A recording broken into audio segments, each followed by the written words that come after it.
yes next మీరే నేనేనా మీరే చేసేసేయండి. ఓకే, ఇప్పుడు నేను వంట చేస్తాను, మీరు చూడండి. పన్నీర్ బొబ్బట్లు తయారీకి కావాల్సిన పదార్థాలు ఏంటో ఇప్పుడు చూద్దాం. పన్నీర్ బొబ్బట్లు తయారు చేయడానికి కావాల్సిన పదార్థాలు: పన్నీర్ తురుము 1 కప్పు, మైదా 1 కప్పు, పంచదార పొడి 1/2 కప్పు, యాలకుల పొడి 1/2 టీ స్పూన్, పచ్చికోవా కొద్దిగా, ఉప్పు చిటికెడు, నెయ్యి 2 టేబుల్ స్పూన్లు.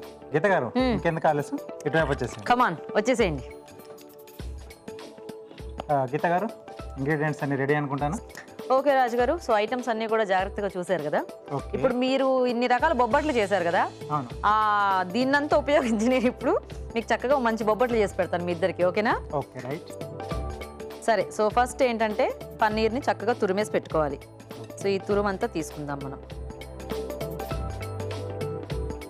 యాక్చువల్గా మనం బొబ్బట్లు అంటే బెల్లం ఎక్కువ వాడుతుంటాం కదా, కానీ కొంచెం ఈ పన్నీర్కి ఈ షుగర్ కాంబినేషన్ అయితే బాగుంటుంది. సో షుగర్ పౌడర్ వేసుకుందాం రాజుగారు, ఎందుకంటే మళ్ళీ షుగర్ అంటే ఇందులో కలవడానికి టైం పడుతుంది కదా. సో కాబట్టి పౌడర్ వేసేసుకుందాం, బాగుంటుంది. ఇప్పుడు ఏంటంటే కోవా వేసుకుందాం. ఓకే, సో ఇదంతా వేసేస్తున్నాను రాజుగారు. కొంచెం కోవా వేస్తే టేస్టీగా ఉంటుంది. అండ్ అది కాక ఈరోజు మనకి అసలే 2500 స్పెషల్ కదా, ఈరోజు కొంచెం మనం ఎక్కువ తినేసినా పర్వాలేదు. ఓకే, సో ఫైనల్గా కొద్దిగా ఫ్లేవర్ కోసం కొంచెం యాలకుల పొడి. సో స్టఫింగ్ దేంతో చేసుకున్నా ఇది కంపల్సరీ. ఓకే, ఇప్పుడు ఇదంతా కూడా మనము స్టఫింగ్ రెడీ చేసేసుకోవాలన్నమాట. చక్కగా కోవా, షుగర్, ఇంకా అలాగే పన్నీర్. సో ఇప్పుడు ఇది మనకు చక్కగా ఇట్లా ఉండలాగా వచ్చేసేలాగా మనము రెడీ చేసి పెట్టేసుకోవాలండి. ఓకే, సో ఇప్పుడు ఇది రెడీ అయిపోయింది కాబట్టి నెక్స్ట్ మనం బొబ్బట్టు చేసేసుకుందాం.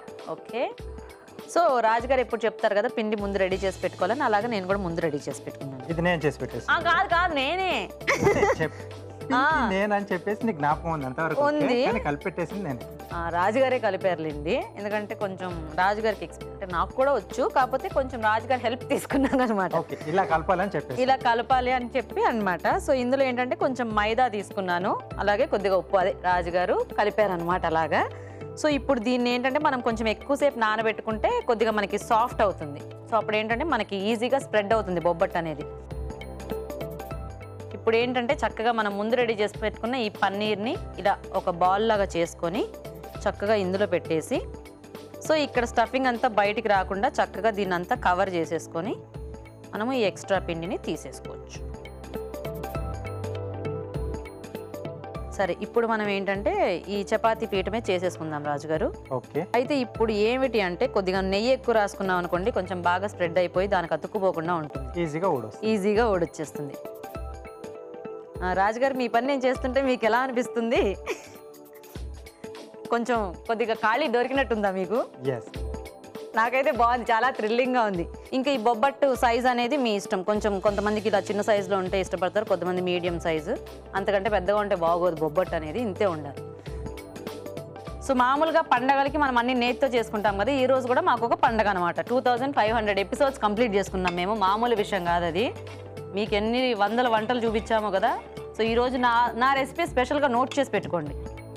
సో ఇప్పుడు చక్కగా మనము ముందు రెడీ చేసి పెట్టుకున్న ఇది దీని మీద వేసేయాలన్నమాట. మనకి స్టఫింగ్ తెల్లగా ఉంది, పిండి తెల్లగా ఉంది, బయటకు వచ్చినా కనిపించదు, కానీ బయటికి రాలేదండి. ఇక్కడ ఒక్కటే కొంచెం చిన్న ఇది పడింది అంతే. సో ఇప్పుడు రాజుగారు దాన్ని కొంచెం అటు ఇటు తిప్పి పెట్టండి, నా చేతులు బాగాలేదు. సో నెయ్యి వేసాం కదండి, చక్కగా అటు ఇటు చక్కగా దాన్ని ఆ నేతితో మనం బాగా కాల్ చేసుకుంటే మనకి బొబ్బట్టు టేస్ట్ అనేది సూపర్గా ఉంటుంది.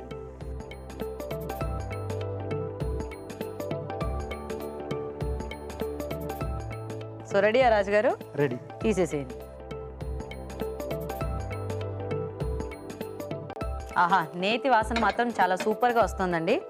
ఓకే, సో మొత్తానికి ఊరించే వంటలో నేను చేసిన పన్నీర్ బొబ్బట్టు రెడీ అయిపోయింది. మరి మేము టేస్ట్ చూసేలోగా తయారు చేసుకునే విధానం ఇంకోసారి చూద్దాం. పన్నీర్ బొబ్బట్లు తయారు చేసే విధానం: ముందుగా మైదాలో కొద్దిగా ఉప్పు వేసి తగినన్ని నీళ్లు పోసి చపాతీ పిండిలా కలుపుకోవాలి. ఒక బౌల్లో పన్నీర్ తురుము, పంచదార పొడి, పచ్చికోవా, యాలకుల పొడి వేసి బాగా కలుపుకోవాలి. ముందుగా సిద్ధం చేసుకున్న పిండిని కొంచెం కొంచెం తీసుకుని చేత్తో ఒత్తుకుని మధ్యలో పన్నీర్ మిశ్రమం ఉంచి బొబ్బట్లలో ఒత్తుకోవాలి. ఆపై వీటిని పెనంపై ఉంచి నెయ్యితో 2 వైపులా కాల్చుకోవాలి. అంతే, పన్నీర్ బొబ్బట్లు రెడీ.